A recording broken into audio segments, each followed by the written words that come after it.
Good morning everyone. Last class हामीले यो expression निकालेको थियो, ठिकै छ। यहीँबाट नै आज हामी कन्टिन्यू गर्छ। Okay, so the topic that will be dealing with is deviation through thin prism. Okay, अब थिन प्रिजममा के हुन्छ भन्दाखेरि वाट एभर एङ्गल्स, जति पनि एङ्गल्सहरू हामीले कन्सिडर गरेको छ प्रिजममा, angle of incidence, refraction, angle of deviation and angle of prism, त्यो सबै कुराहरू चाहिँ एकदमै सानो हुन्छ। The values for those angles will be very very small, ठिकै छ। सो यहाँ आएर सो थिन प्रिजम भन्ने बित्तिकै याद राख्नु, जुन चाहिँ तिम्रो एङ्गल्सहरू छ, जति पनि एङ्गल्सहरू छ, angles are small, the angles are very very small, ठिकै छ। अब when the angles are small, okay, यो मैले रेगुलरमा पनि भन्थेँ तिमीहरूलाई, फेरि म एकखेप रिकल गरिदिन्छु कि when the angles are small sin theta can be taken as theta. ओके, कसरी भन्दाखेरि चाहिँ जसलाई थाहा छैन, sin theta लाई हामीले एक्सप्यान्ड गर्यो भने के लेख्छ भन्दाखेरि चाहिँ theta minus theta cube by 3 factorial plus theta 5 by 5 factorial minus theta 7 by 7 factorial हो। यसरी हामीले एक्सप्यान्ड गर्छ sin theta लाई, ठिकै छ। एन्ड जति बेला चाहिँ थीटाको भ्याल्यु एकदमै सानो हुन्छ, थीटाको भ्याल्यु सानो हुँदा चाहिँ थीटा क्युबको भ्याल्यु अझै सानो हुन्छ, थीटा 5 को भ्याल्यु झन् सानो हुन्छ। जस्तो कि लेट्स से थीटाको भ्याल्यु 0.5 छ अरे, थीटाको भ्याल्यु सपोज 0.5 छ भने थीटा क्युबको भ्याल्यु कति हुन्छ भन्दाखेरि चाहिँ 0.125 हुन्छ, हैन। सो झन् सानो छ। So when theta is a small, हामीले के गर्छ, यो पार्टलाई वी क्यान सिम्पली नेग्लेक्टेड, यो पार्टलाई, यो हायर पावर्सलाई हामीले के गर्छ, नेग्लेक्ट गरिदिन्छ। So sine theta is equal to theta, ठिकै छ। ओके, सो हामीले यहाँनिर अब साइन थीटालाई थीटा लिँदैछ भन्नुको मतलब चाहिँ you can write sine of this angle as, साइनलाई रिमुभ गरिदेऊ, खालि एङ्गल मात्रै लेख। सो के हुन्छ, A plus del M divided by 2 upon तलपट्टि के छ, sine of theta can be taken as theta, so only the angle A by 2, so 2 gets cancel, ठिकै छ। So A into mu is mu A, okay, equals to यतापट्टि के बाँच्यो, A plus del am, त्यहाँबाट plus एलाई यता ल्याऊ, यता ल्याउँदा ए कमन निकाल्न सक्छ हामीले। सो ए कमन निकाल्यो भने भित्र के बाँच्छ, म्यू माइनस 1, ओके, यतिको सबैले बुझिहाल्छ। So we have a very important equation जसलाई अब हामीले फर्दर युज गर्छ, that del minimum that is the deviation depends on refractive index, mu is the refractive index, it depends on angle of prism. Okay, so angle of minimum deviation केमा depend गर्छ भनेर पनि मैले तिमीलाई यहाँनिर भन्दै, ठिकै छ। ओके, सो फर्दर यसलाई नै यही कन्सेप्टलाई लिएर अब हामी डिस्पर्सनमा जान्छ। डिस्पर्सन तिमीहरूले लोवर क्लासमा पनि पढेको, न्युटनले के कुरा गर्यो भन्दाखेरि चाहिँ जति बेला व्हाइट लाइटलाई प्रिजममा इन्सिडेन्ट गर्यो उसले के भेटायो, एउटा प्याटर्नलाई भेटायो जसलाई हामीले स्पेक्ट्रम भन्छ, हैन। लोवर क्लासेसलाई अलिकति याद गरौँ यहाँ आएर। सो यो प्रिजम एउटा ग्लास प्रिजम छ भने न्युटनले के गर्यो, एउटा एक्सपेरिमेन्ट गर्यो, व्हाइट लाइटलाई इन्सिडेन्ट गरिदियो। व्हाइट लाइटलाई इन्सिडेन्ट गरेपछि उसले के भेटायो भन्दाखेरि अन दि अदर एन्ड उसले के अब्जर्भ गर्यो भन्दाखेरि उसले एउटा ब्यान्ड अफ कलर्सलाई अब्जर्भ गर्यो, VIBGYOR, विब्ग्योर, हैन। सो यो सबैलाई थाहा छ, this is what is called as dispersion, the phenomenon of splitting of white light into its component colour. यो कलर कसले निकालेको, प्रिजमले होइन, यो सबै चाहिँ के हो, व्हाइट लाइटकै कम्पोनेन्टहरू हो। So this phenomenon of splitting of white light into component colours के प्रिजमबाट मात्रै हुन्छ, no, it just requires a refracting medium, refracting medium मात्रै चाहिन्छ। ओके, फर इक्जाम्पल जुन चाहिँ हामीले रेनबो देख्छ, रेनबो पनि it is because of dispersion पनि छ, त्यहाँनिर टोटल इन्टरनल रिफ्लेक्सन पनि छ, त्यसलाई पनि म इलेक्सनमा डिस्कस गर्छु, ठिकै छ। पहिला यहाँ हेरिहाल। So it is not that प्रिजमबाट मात्रै हुन्छ, but we need a refracting medium, ठिकै छ। So this phenomenon is called as dispersion. Okay, अब किन चाहिँ हुन्छ डिस्पर्सन चाहिँ, व्हाट इज द कज, किन भएको डिस्पर्सन भन्दाखेरि चाहिँ the refractive index of medium is different for different wavelength. अब यो कुरा तिमीहरूले बुझ्नुपर्छ कि रिफ्र्याक्टिभ इन्डेक्स जुन चाहिँ भ्याल्यु छ, मैले पहिलाको लेक्चर्समा पनि तिमीहरूलाई भन्दै थिएँ, रिफ्र्याक्टिभ इन्डेक्सको भ्याल्यु चाहिँ सेम हुँदैन। जस्तो कि रेड कलरको लागि रिफ्र्याक्टिभ इन्डेक्स एउटा मटेरियल, सपोज यो एउटा मटेरियल छ, यसको लागि रेड कलरको लाइट इन्सिडेन्ट गर्दा रिफ्र्याक्टिभ इन्डेक्स 1.3 छ अरे। अब येल्लो कलरको लाइट इन्सिडेन्ट गर्दा 1.45 हुनसक्छ। So refractive index is different. Refractive index चाहिँ नि इन्सिडेन्ट लाइटको वेभलेन्थमा डिपेन्ड गर्छ। So it is different for different wavelength. अनि त्यो चाहिँ कसले बुझायो भन्दाखेरि चाहिँ कचीज फर्मुलाले दिन्छ हामीलाई। सो त्यो रिलेसन चाहिँ के हो भन्दाखेरि कलेजमा गएर तिमीहरूले यसको डेरिभेसन पढ्छौ, अहिलेको लागि it is simply a formula for you. So Cauchy's CAUCHY''S, so Cauchy's formula चाहिँ के छ भन्दाखेरि refractive index is equal to A + B/λ² + C/λ⁴ and so on. So this is the famous Cauchy's formula, okay, where A, B, C are constant and lambda भनेको चाहिँ wavelength, okay. So in short हामीले के लेख्न सक्छ भन्दाखेरि in short यसलाई हामीले के लेख्न सक्छ भन्दाखेरि चाहिँ refractive index is proportional to 1/λ। So जसको लैम्डा बेसी छ रिफ्र्याक्टिभ इन्डेक्स कम्ती हुन्छ, ठिकै छ। अब यहाँ आएर how does this explain dispersion, कसरी बुझाउँछ त यसले डिस्पर्सनलाई, मजाले ध्यान देऊ, इजी छ। नम्बर 1 कुरा, wavelength of red light is greater than wavelength of violet. यो सबैलाई थाहा छ, रेड लाइटको वेभलेन्थ के हुन्छ, बेसी हुन्छ कम्पेयर टु वायलेट। किनकि यदि मैले भने रेड लाइटको वेभ फर्म बनाऊ भने रेड लाइट यस्तो देख्छ है। जसलाई थाहा छैन, अब कतिलाई त अलरेडी याद छ, राम्रो कुरा हो। जसलाई थाहा छैन, वेभलेन्थ अफ रेड कस्तो हुन्छ, यस्तो हुन्छ, ओके। सो यो रेडको लागि भयो। अनि यदि मैले वायलेटको लागि बनाऊ भने अरे वायलेटको लागि बनाउँदा चाहिँ यस्तो हुन्छ, यो चाहिँ वायलेटको लागि भयो। अनि वेभलेन्थ हामी सबैलाई थाहा भएको छ, यहाँदेखि यहाँसम्म the distance travel by a wave is called as wavelength, होइन। अन्त यहाँ त कति यत्रो छ डिस्टेन्स, यहाँदेखि यहाँसम्म मात्रै छ वेभलेन्थ। सो कसको वेभलेन्थ बेसी, रेडको वेभलेन्थ बेसी, ठिकै छ, एग्रिड। अब किन रेड र वायलेटलाई मात्रै हेरेको भन्दाखेरि चाहिँ बिकज एन्ड्समा त्यो कलर्सहरू आउँछ, रेड र वायलेट, त्यही भएर हामीले त्यसलाई मात्रै स्टडी गर्दैछ, ठिकै छ। अब हेर, सो वेभलेन्थ रेडको बेसी छ हो, वेभलेन्थ रेडको बेसी छ भने रिफ्र्याक्टिभ इन्डेक्स चाहिँ के हुन्छ, कम्ती। So that implies refractive index of red is less than refractive index of violet. अब तिमी आऊ यहाँनिर डेभिएसनमा, डेभिएसनमा के छ, deviation is directly proportional to refractive index. Deviation is directly proportional to refractive index भनेपछि जसको रिफ्र्याक्टिभ इन्डेक्स बेसी त्यसको डेभिएसन या त मिनिमम डेभिएसन पनि के हुन्छ, बेसी हुन्छ। भनेपछि रिफ्र्याक्टिभ इन्डेक्स कसको बेसी छ, वायलेटको। भनेपछि वायलेट जुन चाहिँ छ will be more deviated compare to red. So violet र रेडमा हामीले हेऱ्यो भने, वायलेट र रेडमा हामीले हेऱ्यो भने which gets more deviated, violet. किन, बिकज वायलेटको रिफ्र्याक्टिभ इन्डेक्स बेसी छ। अन्त यहाँ एक्सप्रेसनमा हामीले हेऱ्यो भने जसको बेसी रिफ्र्याक्टिभ इन्डेक्स त्यसको नै बेसी डेभिएसन पनि हुन्छ, ठिकै छ। सो आई होप यहाँसम्म सबैलाई क्लियर छ। Now angular dispersion and dispersive power, ठिकै छ। यसमा तिमीहरूको फर्मुला बेस्ड क्वेसन आउँछ, ओके। सो डिस्पर्सिभ पावर एकदमै इम्पोर्टेन्ट छ, अनि यो बुझ्नुको लागि एङ्गुलर डिस्पर्सन बुझ्नुपर्छ। सो इन सर्ट डेफिनेसन के छ, एङ्गुलर डिस्पर्सन भनेको angular separation between two extreme colours. जुन चाहिँ एक्सट्रिम कलर्स को थियो, वायलेट र रेड। सो त्यसको बिचको एङ्गुलर सेपरेसनलाई हामीले के भन्छ, एङ्गुलर डिस्पर्सन भन्छ, ठिकै छ। अनि डिस्पर्सिभ पावर भनेको चाहिँ के हो भन्दाखेरि चाहिँ ability of prism material to cause dispersion. जुन मटेरियलले प्रिज्म बनेको छ त्यसकोमा क्षमता कति छ लाइटलाई डिस्पर्स गर्ने हो, त्यसलाई चाहिँ हामीले भन्छ डिस्पर्सिभ पावर, ठिकै छ। डेफिनेसन बोर्ड्समा आउनेवाला होइन, तर मैले तिमीलाई आइडियाको लागि भनिदिइरहेको। अब हेर, अहिले भर्खर हामीले के स्टडी गर्यो कि deviation in violet is greater than deviation in red, हामीले यो कुरालाई स्टडी गर्यो, राइट। अब यदि यसलाई मैले with the help of diagram बनाउनु छ भने कस्तो देख्छ भन्दाखेरि यहाँ ध्यान देऊ।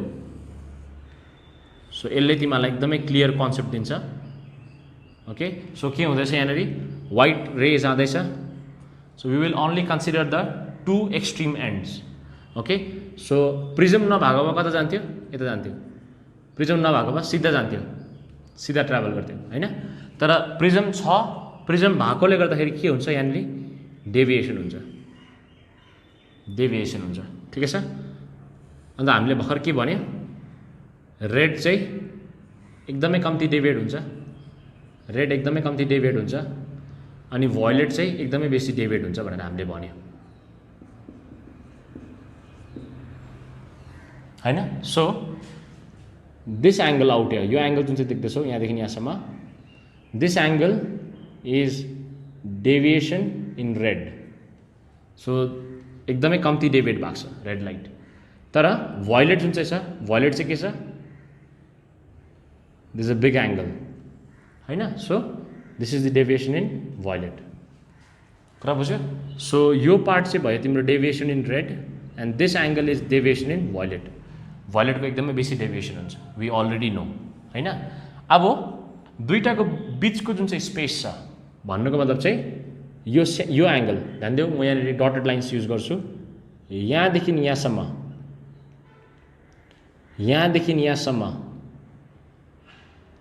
खोलाइ चाहिँ हामीले के भन्छ भन्दाखेरि चाहिँ एंगुलर डिस्पर्सन भन्छ सो एंगुलर डिस्पर्सन चाहिँ के हो भन्दाखेरि सिम्पली एंगुलर डिस्पर्सन यहाँ ध्यान देऊ एंगुलर डिस्पर्सन चाहिँ इट इज द सेपरेसन हैन भन्नुको मतलब चाहिँ del V minus del R यो स्मल एंगललाई हामीले भन्छ एंगुलर डिस्पर्सन कुरा बुझ्यो ओके अब डेल वीलाई हामीले के लेख्न सक्छ भन्दाखेरि चाहिँ अघि हाम्रोमा फर्मुला थियो del equals to mu minus 1 into A यहाँ हाम्रोमा फर्मुला थियो भर्खर डिराइभ गरेको so if it is for violet के हुन्छ यहाँनिर refractive index of violet -1 into angle of prism A minus रेडको लागि के हुन्छ सेम फर्मुला हो खाली refractive index for red -1 into A ठिकै छ ओके त्यहाँबाट कमन के छ ए कमन छ सो एलाई कमन निकाल्दियो के भयो mu V -1 minus mu R minus of minus becomes plus so +1 -1 gets cancelled हैन सो के आयो हाम्रो mu V minus mu R into A so this is the formula for angular dispersion ठिकै छ सजिलो छ अब डिस्पर्सिभ पावरको फर्मुला यो त मिनिङ तिमीलाई भने मैले फर्मुला चाहिँ के हो भन्दाखेरि चाहिँ ओमेगाले डिनोट गर्छ डाइरेक्ट फर्मुला छ यसको के हो भन्दाखेरि चाहिँ it is the ratio of angular dispersion by mean deviation अब मीन डेभिएसन चाहिँ के हो त भन्दाखेरि चाहिँ मीन डेभिएसन भनेको चाहिँ deviation in yellow light deviation produced कुन चाहिँ लाइट अरे येल्लो लाइटमा अब यहाँ एउटा इन्ट्रेस्टिङ क्वेसन छ तिमीको माइन्डमा आउनुपर्ने अरे येल्लो लाइट अगर हामीले भिब्ग्योर प्याटर्न हेऱ्यो भने VIBGYOR भिब्ग्योर प्याटर्न हेऱ्यो भने बीचमा को आउँछ भन्दाखेरि ग्रीन आउँछ बीचमा हैन तीनटा तल तीनटा माथि बीचमा ग्रीन आउँछ तर म किन येल्लो लाइट भन्दैछु the answer is very simple यहाँ बिकज यदि मैले एक्सट्रिम एंड्स को भयोलेट र रेड को एवरेज निकाले रिफ्र्याक्टिभ इन्डेक्स अफ भयोलेट र रेड को एवरेज निकाले भने नि that will be equal to refractive index for yellow light so कुनै पनि मटेरियल को रिफ्र्याक्टिभ इन्डेक्स फर भयोलेट अनि रिफ्र्याक्टिभ इन्डेक्स अफ रेड निकाल्यो त्यसलाई एवरेज गर्यो भने त्यो मटेरियल को refractive index for yellow light निक्लिन्छ त्यही भएर चाहिँ येल्लो लाइटलाई चाहिँ हामीले कन्सिडर गर्दैछ यहाँनिर कुरा बुझ्यो भनेको सो मीन कलर चाहिँ कुन चाहिँ हो भन्दाखेरि ग्रीन भन्दैन हामीले येल्लो भन्नुपर्छ ठिकै छ ओके सो यहाँ ध्यान देऊ सो एंगुलर डिस्पर्सनको फर्मुला भर्खर हामीले निकालेको छ यहाँनिर सो जे निकालेको छ त्यो लेखिदेऊ mu V minus mu R into A ठिकै छ डिवाइडेड बाई मीन डेभिएसन कसरी निकाल्छौँ यहाँ छ फर्मुला हाम्रो मिन डेभिएसन भनेको कसको रहेछ डेभिएसन इन येल्लो रहेछ हैन सो डेभिएसन इन येल्लो भने कसरी निकाल्छौं refractive index of yellow -1 into A so A and A gets cancelled very simple so final जुन चाहिँ फर्मुला आउँछ डिस्पर्सिभ पावरको त्यो चाहिँ के आउँछ भन्दाखेरि omega equals to refractive index violet minus refractive index red divided by refractive index of yellow -1 okay ठिकै छ यहाँसम्म 1 मार्क्सको क्वेसनको लागि इम्पोर्टेन्ट कुरा के छ भन्दाखेरि चाहिँ dispersive power of flint glass is greater than crown glass ठिकै छ so glass there are varieties of glass produce in the industry यसमा क्राउन र फ्लिन्ट ग्लासको तिमीलाई क्वेसन सोध्न सक्छ एउटा कुरा याद राख्नु फ्लिन्ट ग्लासको रिफ्र्याक्टिभ इन्डेक्स चाहिँ क्राउन ग्लासको रिफ्र्याक्टिभ इन्डेक्स भन्दा बेसी हुन्छ so for that reason dispersive power पनि फ्लिन्ट ग्लासको is greater than crown glass so 1 मार्क्सको क्वेसनको लागि यो याद राख्नु will not be going in detail okay यति बा काफी छ सेकेन्ड हाम्रो टपिक छ primary rainbow and secondary rainbow यो सीबीएसई को जुन चाहिँ सिलेबस छ त्यसबाट एक्सक्लुड गरेको थियो तर सिकिराख आईएससी को त यो एकदमै इम्पोर्टेन्ट क्वेसन हो प्राइमरी र सेकेन्डरी रेनबो बोर्ड्समा आएको क्वेसन हो सीबीएसई कोले पनि हेरिराख आउनु पनि सक्छ अनि सेकेन्ड कुरा चाहिँ अब तिमीहरू समटाइम्स आर्गुमेन्ट गर्छ होला कसै एउटा साथीसँग कि रेनबो कतिवटा हुन्छ तिमीहरूले त एउटा मात्रै रेनबो देख्छ फेरि हैन तर त्यहाँनेरि रेनबोको दुईटा भाग हुन्छ खासमा चाहिँ एकपट्टिको चाहिँ प्राइमरी भन्छ अर्कोलाई चाहिँ सेकेन्डरी भन्छ सो यो सिकिराख so in order to understand this so यो फिगरमा हेऱ्यो भने तिमीहरूले एउटा रेनबोलाई देख्दैछौ जुन चाहिँ लोवर एन्ड छ जसलाई मैले पीले डिनोट गरेको छु द्याट इज द प्राइमरी अन्त जुन चाहिँ अप्पर एन्ड छ द्याट इज द सेकेन्डरी ठिकै छ अब प्राइमरी तिमीलाई क्लियरली देखिरहेको छ प्राइमरी अलिकति ब्राइट छ सेकेन्डरी अलिकति के छ डल छ ठिकै छ अब प्राइमरी र सेकेन्डरी कसरी क्रिएट हुन्छ त भन्दाखेरि चाहिँ त्यसको लागि चाहिँ विल सी दिस फिगर ठिकै छ फिगर त्यति बेसी इम्पोर्टेन्ट छैन तिमीहरूलाई आयो भनेदेखिलाई तिमीहरूको डिफरेन्सेस आउँछ प्राइमरी र सेकेन्डरी रेनबोको त्यही पनि यो फिगरलाई अलिकति हामी स्टडी गरिराखौँ ठिकै छ ओके सो यहाँनिर हाम्रो सन यहाँ छ ओके मतलब हामीभन्दा चाहिँ पछाडि हुनु पऱ्यो घाम चाहिँ जहिले पनि बुझ्यौ तब मात्रै हामीले रेनबोलाई देख्छ सो यहाँ तिमीहरूले क्लियरली के कुरा देख्दैछौ भन्दाखेरि चाहिँ यहाँनिर सनको रेज इन्सिडेन्ट हुँदैछ ओके अब यहाँनिर मैले 4टा वाटर ड्रपलेट्सहरू बनाएको छु ठिकै छ सो फर्स्टमा यो दुईटा ड्रपलेट्सलाई हेर P1 र P2 P1 र P2 लाई हेर्दै गर्दाखेरि के हुँदैछ भन्दाखेरि इन्सिडेन्ट भएको रे चाहिँ एकपल्ट इन्टर्नल रिफ्लेक्सन हुँदैछ बुझ्यौ एकपल्ट इन्टर्नल रिफ्लेक्सन हुँदैछ तर हामीले यदि माथिको भागलाई हेर्यो भने माथि चाहिँ के हुँदैछ भन्दाखेरि चाहिँ S1 र S2 मा चाहिँ दुईपल्ट इन्टर्नल रिफ्लेक्सन हुँदैछ दुईपल्ट बुझ्यौ सो जुन चाहिँ तिम्रो प्राइमरी छ प्राइमरी फर्म हुनुको लागि प्राइमरी रेनबो फर्म हुनुको लागि चाहिँ एकपल्ट इन्टर्नल रिफ्लेक्सन हुन्छ बुझ्यौ तर सेकेन्डरी रेनबोको लागि चाहिँ दुईपल्ट इन्टर्नल रिफ्लेक्सन हुनुपर्छ फर्स्ट डिफरेन्स यो भयो अन्त अघि मैले भनिहालेँ कि प्राइमरी रेनबो अलिक ब्राइट हुन्छ सेकेन्डरी अलिकति डल हुन्छ so that is the second difference बुझ्यौ सो त्यहाँदेखि थर्ड डिफरेन्स जाँदै गर्दाखेरि तिमीले फिगरलाई हेऱ्यो भनेदेखिलाई के छ भन्दाखेरि प्राइमरीको चाहिँ वायलेट जुन चाहिँ यो भी छ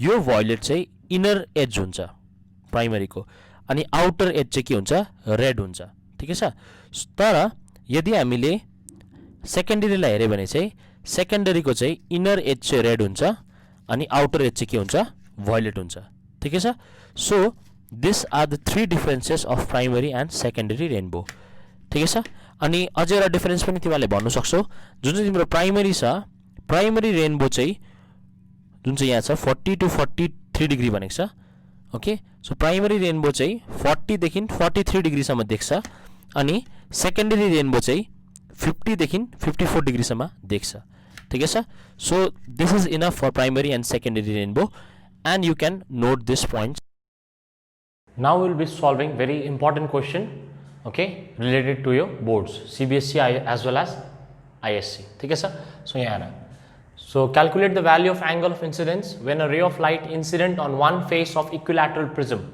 So यहाँ equilateral prism देखो सा equilateral prism भनेपछि angle of prism is 60 degree ठीक है sir so light is being incident on one face एउटा face मा incident हुँदैछ okay अब हामीलाई थाहा छ it is going from rarer to denser so if you draw a normal it bends towards the normal ठीक है सर okay अब produces the emergent ray so जुन चाहिँ emergent ray छ बाहिर निस्किने रे which grazes along the adjacent face so grazes भनेको चाहिँ के हो भन्दाखेरि it will lie along the face.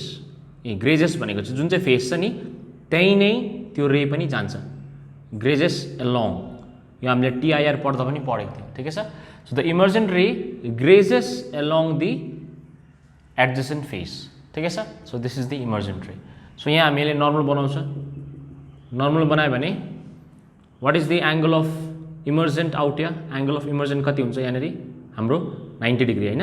So जुन चाहिँ हाम्रो एङ्गल अफ इमर्जेन्स छ द्याट इज 90 डिग्री, ठिकै छ। ओके, अरू के इन्फर्मेसन दिएको छ? अरू केही पनि इन्फर्मेसन हामीलाई दिएको छैन यहाँनिर। ओके, यहाँनिर हामीलाई के भन्दैछ? Angle of prism is given as refractive index of prism is given as √2। Okay, अब यहाँ ध्यान देऊ, यहाँ हामीले यसलाई के लिन्छ? आई लिन्छ, यसलाई R1 लिन्छ, यसलाई R2 लिन्छ। ओके, अब फर्स्ट कुरा, if we consider this face let's say ABC। So एबीमा हामीले हेऱ्यो भने फर सर्फेस AB, ओके, हाम्रो स्नेल्स ल के छ? म्यू। अब यहाँ के हुँदैछ? ग्लासभित्र पस्दैछ होइन, एयरबाट। So glass with respect to air, so refractive index of glass with respect to air is given as sin I divided by sin R, ठिकै छ। sin I divided by sin R, सजिलो छ। ओके, त्यहाँबाट refractive index of glass कति दिएको छ? प्रिजमको कति दिएको छ refractive index? √2। So √2 sin I by sin कुन चाहिँ छ? R यहाँनिर R1 होइन, फर्स्ट छ त्यसको लागि sin R1, ठिकै छ। त्यहाँदेखि हामीले थाहा पायो कि we can not move further from here because I र R1 केही थाहा छैन हामीलाई। So we move to the next surface. Next face कुन चाहिँ छ? BC। सो नेक्स्ट फेसको लागि हेरौँ केही हुन्छ कि त्यहाँबाट होइन, फर फेस BC यहाँ पनि त्यही म्यू। अब यहाँ चाहिँ के हुँदैछ? ग्लासबाट एयरमा जाँदैछ, ग्लासबाट एयरमा जाँदैछ भने के लेख्छ? Air with respect to glass. अब यो कुराहरू तिमीलाई अलरेडी थ्योरीमा क्लियर भइसकेको। sin I, so what is the angle of incidence? यहाँनिर यता जाँदाखेरि BCमा यो हो नि त इन्सिडेन्ट रे होइन। So what is the angle of incidence? R2। Sine of R2 divided by sine of what is the angle of refraction? E, ठिकै छ। सो यो फेसमा BCमा this is the incident ray, so this becomes the angle of incidence R2 and this becomes the angle of refraction, ठिकै छ। So हामीलाई याद छ refractive index of air with respect to glass कति हुन्छ? 1 by glass with respect to air. Okay, sine of R2 divided by sine of E, what is the value of E? 90 degree. So sine 90, sine 90, ठिकै छ। So यहाँनिर what is refractive index of glass? प्रिजमको कति देख्छ? √2 equals to यहाँ के बाँच्छ? Sign of R2, ठिकै छ। So sine 90 means 1। सो साइनको कुन चाहिँ एङ्गलमा चाहिँ 1/√2 हुन्छ भ्याल्यु? 45 डिग्री। सो R2 को भ्याल्यु कति आयो? 45 डिग्री आयो। वन्स R2 निकालेपछि हामीलाई यो फर्मुला थाहा छ, angle of prism is equal to R1 plus R2। So formulas हामी याद हुनुपर्छ ल हामीलाई। एङ्गल अफ प्रिजम कति छ हाम्रो? 60 डिग्री, इक्विल्याटरल प्रिजम हो। सो 60 डिग्री, R1 को R1 प्लस R2 कति छ? 45। ओके, सो यसलाई सल्भ गऱ्यो भने कति आउँछ हाम्रो R1? 60 माइनस 45 इज 15 डिग्री होइन, 15 डिग्री आउँछ, ठिकै छ। सो यहाँनिर sign I √2 sign of R1 को भ्याल्यु हाम्रो कति आएको छ? 15 डिग्री, ठिकै छ।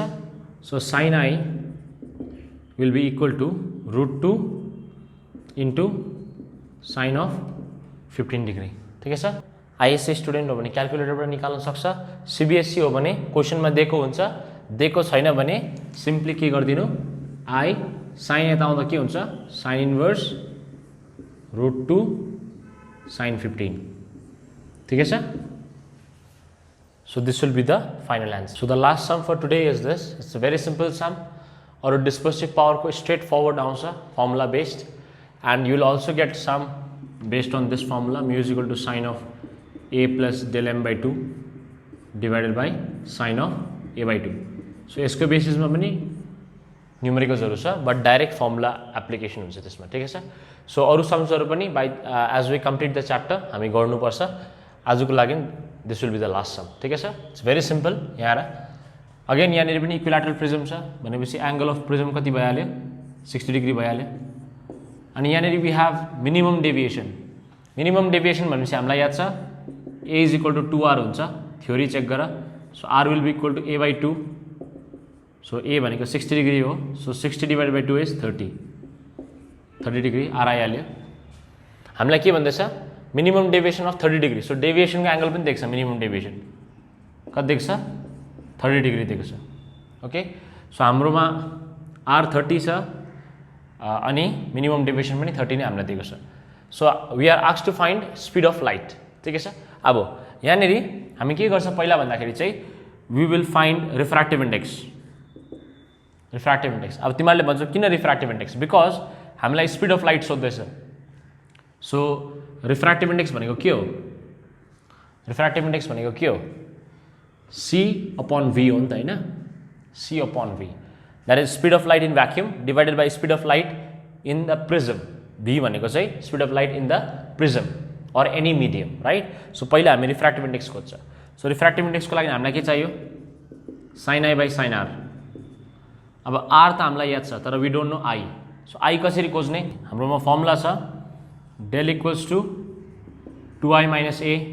मिनिमम डेभिएसनमा यो फर्मुलाहरू थाहा हुनुपर्छ, ओके, थ्योरीबाटै। सो यहाँनिर डेल मिनिमम हो। सो डेल मिनिमम कति देख्छ, 30 डिग्री। 2i को 2i minus angle of prism कति हो, 60, ओके। सो माइनस 60 यता जाँदा के हुन्छ, प्लस 60 प्लस 30 कति भयो, 90। So we have 90 equals to 2i। So यहाँबाट i कति आउने रहेछ, 90 divided by 2 is 45 degree. 45 degree आउँछ। 45 डिग्री आएपछि रिफ्र्याक्टिभ इन्डेक्स कति हो, sin i by sin r। So sine of 45 degree divided by sin r। sin r कति छ, 30।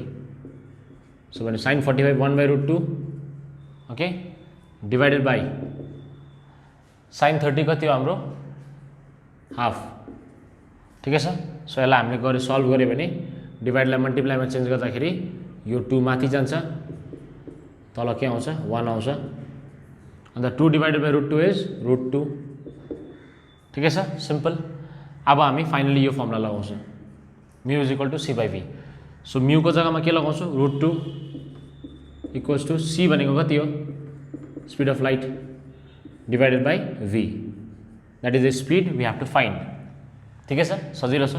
सो यहाँबाट v कति आउँछ, 3 × 10⁸ डिभाइडेड बाई √2, ठिकै छ, ओके। सो अब यसलाई तिमीहरूलाई म सल्भ गर्नु दिँदैछु एज अ होमवर्क, तिमीहरूले यसलाई सल्भ गर्नु, ठिकै छ। सो आई होप आजको लेक्चर तिमीहरूलाई क्लियर छ। यदि केही डाउट छ भने कमेन्ट सेक्सनमा लेख्नु। लेक्चर मजाले बुझ्यौ भने don't forget to like the video. Thank you.